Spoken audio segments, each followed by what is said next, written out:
Salut tout le monde, j'espère que vous allez bien les amis. On est parti pour la vidéo du jour. On va démarrer avec les deux unes des quotidiens madrilènes. Premièrement, la une du quotidien Marca, une une consacrée à Harry Kane qui est l'heureux élu pour remplacer Karim Benzema. Donc on a maintenant près de 3 mois de mercato devant nous avec comme espoir côté merengue l'arrivée d'un grand numéro 9 et ce grand numéro 9 ça pourrait être Harry Kane. Donc accélérone pour Kane.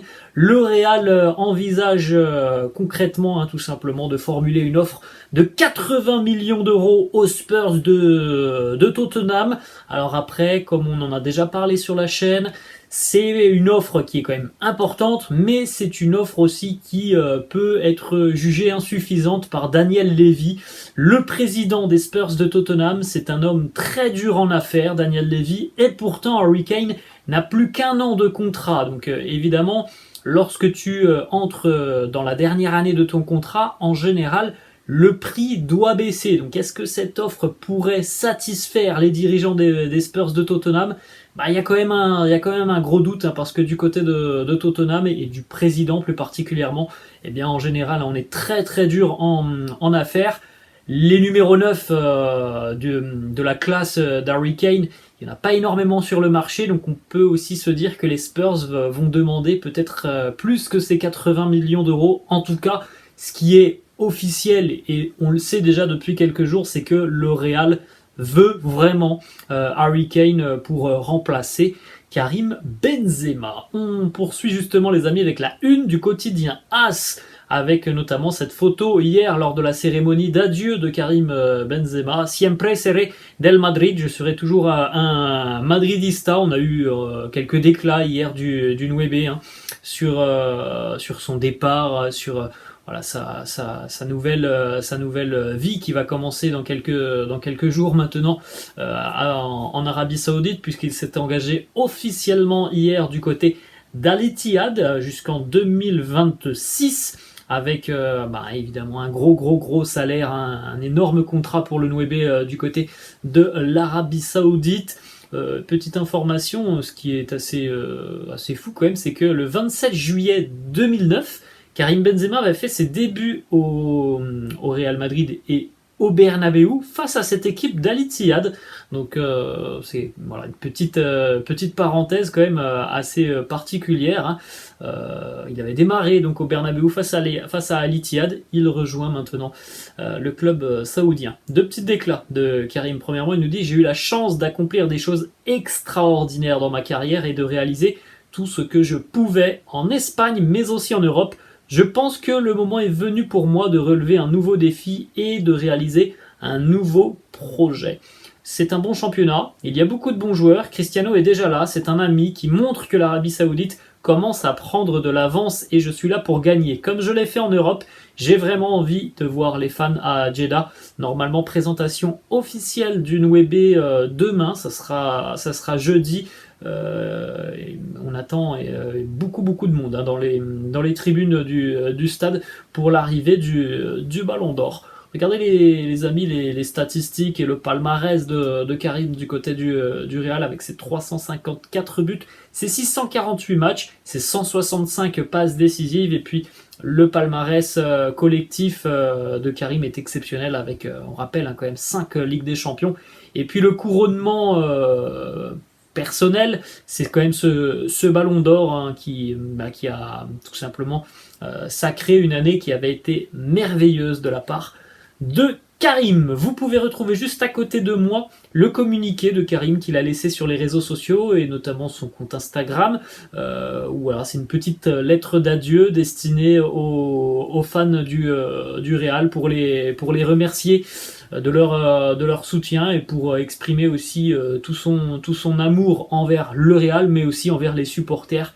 qui ont toujours été derrière Karim. On continue les amis avec cette petite information. Il n'y a plus aucun joueur de l'équipe 2011-2012 du côté du Real. Ils ont tous quitté l'équipe. Alors, depuis quelques années, hein, certains partent au compte-gouttes. On a eu Cristiano, on a eu Gareth Bale. Voilà, donc on n'a plus aucun joueur de la magnifique année 2011-2012 avec José Mourinho. On va continuer les amis, on a encore quelques informations.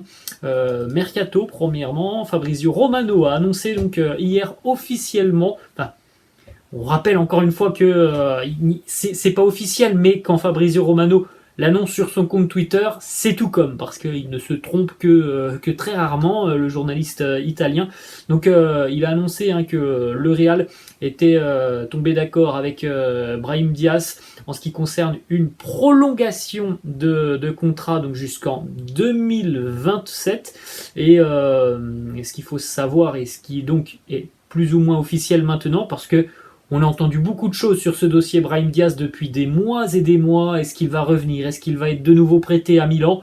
Là, on a Fabrizio Romano qui nous annonce que Brahim Diaz va revenir au Real l'année prochaine pour faire partie de l'équipe. Donc voilà, il y aura cette prolongation de contrat et il ne sera pas reprêté du côté de Milan. Donc voilà, là c'est une information importante parce que c'est vrai que depuis des mois et des mois, on a vu tout et son contraire sur ce dossier Brahim Diaz. Il devait revenir et puis être reprêté. On ne sait pas si on allait compter sur lui, s'il allait être vendu. Donc là, c'est prolongation de contrat. Il va revenir au Real et il doit faire partie, il devra faire partie normalement hein, de l'équipe l'année prochaine avec potentiellement du temps de jeu pour lui. On continue avec une information qui concerne Nacho. Là aussi, ça nous vient de Fabrizio Romano. On en a parlé hier. Les nouvelles étaient plutôt bonnes en ce qui concerne Nacho depuis quelques jours. Fabrizio Romano confirme.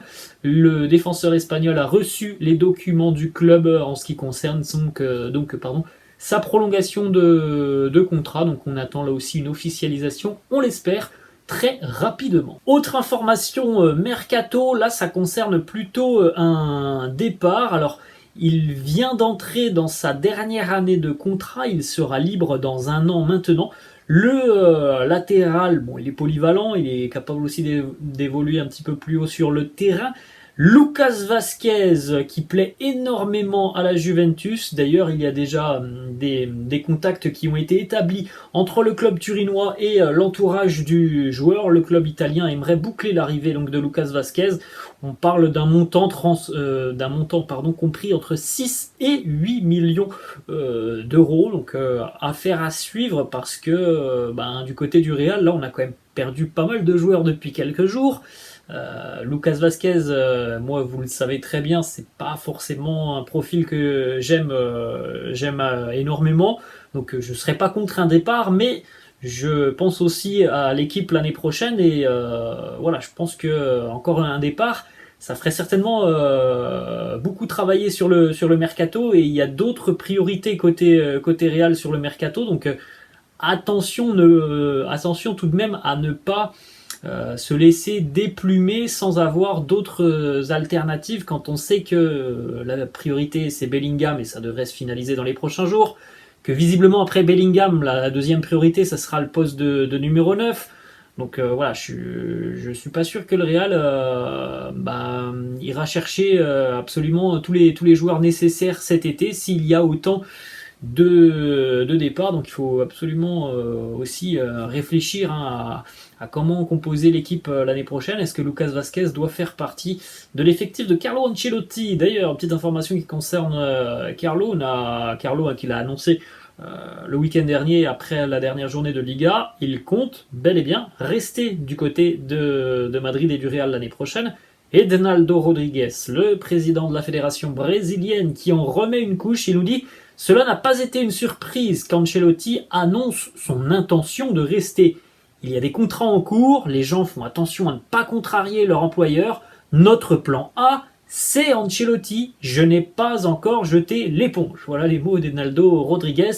On l'a bien compris déjà depuis de nombreuses semaines que le Brésil n'avait absolument pas l'intention de lâcher l'affaire par rapport à Carlo Ancelotti et son poste peut-être de sélectionneur. On termine les amis avec le maillot du Real hein, qui évidemment sera rendu officiel dans quelques semaines hein, quand on aura l'annonce sur les réseaux sociaux, mais on a déjà des photos qui sortent assez régulièrement, donc voilà. Le nouveau maillot du Real l'année prochaine, très sympa, le design avec aussi, vous pouvez le constater, le nouveau logo de la Liga qui s'est un petit peu modernisé. Voilà les amis, la fin de cette vidéo, j'espère que ça vous a plu. N'hésitez pas comme d'habitude à lâcher un petit pouce bleu. N'hésitez pas non plus à vous abonner à la chaîne pour ceux qui le souhaitent. Vous pouvez venir sur la chaîne Robinho dans le courant de l'après-midi spécial Mercato, vidéo Zap Mercato qui sera publiée en fin d'après-midi. Ciao les amis.